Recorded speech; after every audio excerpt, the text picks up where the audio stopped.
uma norma de gênero. Quando eu falo gênero, não tem diretamente a ver com o pipi ou com o... Pode falar? Melhor não.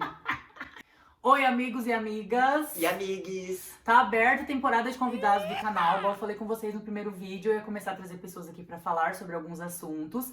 E hoje, pra abrir essa temporada maravilhosa do canal, eu trouxe a Lua, que é essa pessoa maravilhosa que eu tive o prazer de conhecer.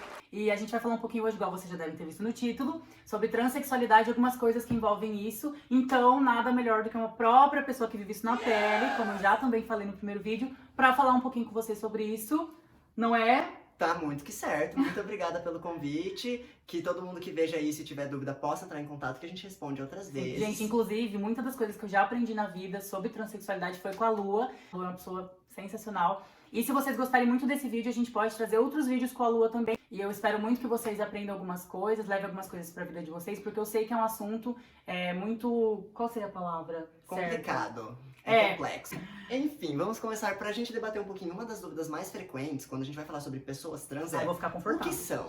Então, o que comem? Onde estão, né? Sim. Daí eu primeiro pergunto, o que é uma pessoa cis? Você que tá vendo provavelmente é cis, na maioria dos casos. Você é cis.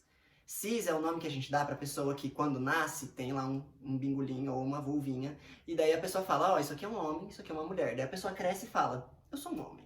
E essa aqui fala, eu sou uma mulher. Quando você concorda com o que foi dito sobre a norma de gênero menino e você tem um pênis, então você é cis, porque você tá do mesmo lado do joguinho, entende? É bem, literalmente isso. Na química, a molécula cis e a molécula trans são as moléculas que ocupam lados opostos. Uhum. Por isso que vem o nome cisgênero e transgênero. Que cis é quem tá do mesmo lado, né? E trans é quem atravessou. E daí, só que daí assim, quando a gente fala que o tema é complexo, por quê? Porque gênero não tá diretamente ligado a genital. Quando a gente pensa, por exemplo, numa mulher trans, ou num transhomem, ou numa travesti, a gente tá dizendo já dessa pessoa que cruzou essa linha. Então, o que quer dizer? Não necessariamente todas as pessoas trans repudiam o seu próprio corpo. Elas não necessariamente querem tirar ou colocar alguma coisa nelas.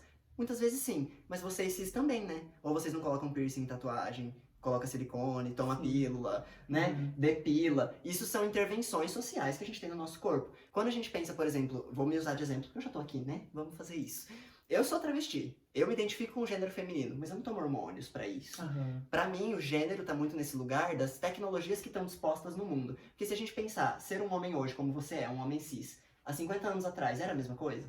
Jamais. Jamais. Então a gente tem que entender que as tecnologias de gênero, elas evoluem em cada sociedade, em cada cultura, né? Então é bem complexo você tentar diferenciar o que é uma pessoa trans de uma pessoa travesti, porque aqui no Brasil isso faz sentido. A gente tem essa divisão de termos. Mas em muitos lugares do mundo não tem. Tem alguns lugares do mundo que não tem essa noção de gênero, porque entende-se corpos como habitados por espíritos, por exemplo, multi-espíritos. Então o mesmo corpo pode ser muitos gêneros ao mesmo tempo. É que eu acho que as pessoas tentam muito colocar cada um numa caixinha, né? O trans tem que ser exatamente isso aqui, o travesti tem que ser exatamente isso aqui, que muitas vezes é muito sexualizado também. Então, assim, é muito difícil para algumas pessoas entenderem, e às vezes acabam sendo muito preconceituosas, porque não conseguem entender que ninguém tem que ser exatamente uma caixinha. O trans vai ser assim, o travesti vai ser assim. Todo mundo tá sujeito a ser muitas coisas, inclusive um hétero pode ser muitas coisas dentro da sua heterossexualidade, e as pessoas se limitam e têm muito medo de ser alguma coisa porque o que vão falar, a sociedade, enfim, isso tudo é muito triste, né? Sim, porque basicamente quando a gente vai discutir o que é uma pessoa trans, a noção é que ela desobedece à norma de gênero. E daí isso abrange muito mais do que um homem que quer ser mulher. Não, isso não existe, sabe? Primeiro que se eu quero ser algo, eu já sou, né? Quando a gente fala, por exemplo, de homem e mulher, a gente sempre parte do pressuposto de uma vulva e um pênis. Mas biologicamente existem órgãos que são nenhum deles, ou um pouco de ambos. Ou o órgão em si é um, mas os gametas sexuais são outros. Os hormônios produzidos são outros. Vamos lembrar também que as partes do corpo sempre existiram e as pessoas que deram nomes pra elas, né? Então a testosterona, o que veio primeiro, masculinidade ou testosterona? Ou seja, é apenas um hormônio que tem, inclusive, no corpo de mulheres cis, né? Só que aí qual que é a grande sacada? Quando uma pessoa trans entende que ela pertence a esse outro gênero e ela vai fazer esse movimento, aí ela tá desobedecendo essas normas, que diz que um pênis, um corpo pênis, tem que ter testosterona, tem que usar azul, jogar futebol. Quando uma pessoa trans é uma pessoa que não concorda necessariamente com isso. Tem uma travesti aqui do Brasil que chama Dodge Leal. Ela é uma professora de artes cênicas, trabalha com iluminação. E a pira dela, não tem nada a ver com isso que eu falei antes, é só um contexto mesmo, pra quem Só não pra apresentar conhece. só pra vocês. É muito legal porque ela fala de um conceito de desobediência de gênero que abrange muito mais pessoas do que só as pessoas trans. Um exemplo bem visível, assim, pra todo mundo entender. Se você vê uma bichinha super afeminada, de unha pintada, andando com uma bolsinha e um shortinho tuchado, assim, você jura que alguém vai perguntar se ela é travesti antes de ser transfóbico com ela? Jamais. Não, uma sapatão de cabelo raspado, toda, tipo, masculinizada. Ela vai sofrer transfobia, inclusive nesse momento, por exemplo, de não saber como explicar o que é uma mulher que não performa a feminilidade, entende? E a gente tem essas pessoas no mundo, homens que são super afeminados, mulheres que não são nada femininas, etc, etc, etc. Esses corpos também são pegos pela transfobia. Entende? Porque não se concebe uma pessoa que não obedece às regras. Sim. E a primeira marca de gênero que a gente tem é desde lá do ultrassom, quando você identifica qual é a genital. Menino, por isso que muita gente confunde. Chá de bebê. Exato, Azul, chá de rosa. revelação. Chá de revelação. Essa é uma violência, assim, ridícula. Tem um curta-metragem que acho que é o nome dela, ou o verdadeiro nome, alguma coisa assim. Depois a gente coloca pra vocês na descrição. Quando a menina trans vai ter o documento retificado, ela combina com a advogada dela, eu vou dar spoiler do vídeo todo, tá? Vai contar o vídeo inteiro. A advogada vai encontrá-la pra dar os documentos com o nome arrumado. Retificação é quando você adequa todos os seus documentos pro gênero e pro nome que você se identifica, tá? Então, tipo, né, quando troca. E no mesmo lugar que ela tá fazendo isso, tem uma festa de um chá de revelação. E daí é todo complicado porque a família inteira fazendo aquelas piadinhas do vai ser o meninão do pai, vai ser a princesinha da mamãe. E ela, tipo, meu Deus, o que eu tô fazendo aqui? Que é um pouco essa ideia de que gêneros são essas tecnologias. Esse bebê ainda nem nasceu, mas ele já é a princesinha do papai ou o comedor do papai. Entende como? E é por conta desses rótulos que acontecem tanto desde a barriga, que muita gente sofre muito preconceito e se sente muito oprimido em ser quem é e sofre tantas coisas durante a vida até conseguir ter uma maturidade emocional, de conseguir lidar com tudo isso e entender que tudo isso que foi imposto não é necessariamente uma regra. Então até você entender tudo isso, você sofre muito. Por isso que rola muito suicídio no mundo LGBT. E isso é tudo tão errado porque, por exemplo, a Lua, igual ela falou, não toma hormônio. Ela se considera uma pessoa, uma travesti, trans, enfim.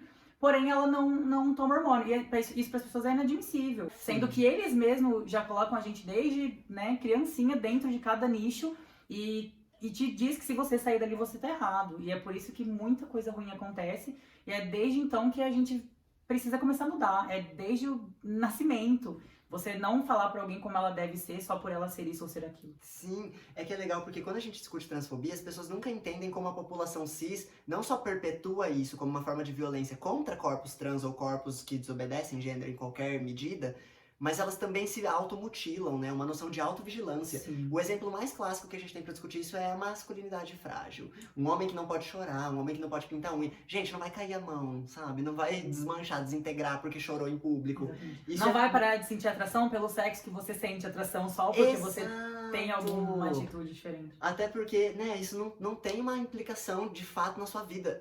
É como sufocar uma parte de um ser humano inteiro, que, por exemplo, ter contato com as suas emoções, porque isso não é coisa de homem. Ué? Mas eu tô sentindo, então o que eu sou? O que é coisa de homem, né? É muito escroto a gente rotular como coisas de homem, coisas de mulher, é absurdo. E tem uma coisa bem simples para as pessoas entenderem. Você concordar ou não concordar com pessoas trans, é problema seu. Isso não quer dizer que a gente vai deixar de existir por causa disso, exatamente. Entendeu? E pessoas trans existem desde a época da Grécia Antiga, sabe? Tipo, não é uma coisa que aconteceu ontem. Vocês só não entendem isso porque vocês nunca quiseram saber. Não, eu acho ótimo que tem muita gente que fala, tipo assim, nossa, esse século agora tá cheio, tá viralizando, tá virando modinha. Moda. Tipo, gente, sempre existiu. Se você começar a pesquisar, é uma coisa que sempre aconteceu. A diferença é que agora as pessoas estão tendo mais voz, estão, né, tendo mais oportunidade de aparecer, lutar por isso. É por isso que eu sempre brigo muito com quem fala mimimi, vitimismo, né? Ou vitimismo. Porque assim, igual eu sempre falo, nunca vai ser só mimimi, só uma militância ou um vitimismo. Se alguém tá sofrendo com isso, e a gente sabe que sofre, né? Essa igualdade que os héteros tentam pintar que existe, não existe. Porque o que eles tentam pintar como igualdade é tipo assim, eu até aceito você existir. Então, tipo assim, eu até aceito você existir, eu não te bato na rua. Olha só como eu já sou uma pessoa incrível. As pessoas têm uma concepção de aceitação do que não é padrão muito errada. E é daí que também vem muitas coisas que precisam ser discutidas, né? Isso que o José tá falando é muito legal, que tem um conceito de epistemicídio. Vou colocar o link aqui, pode ser? Sim, eu coloco o link, hein?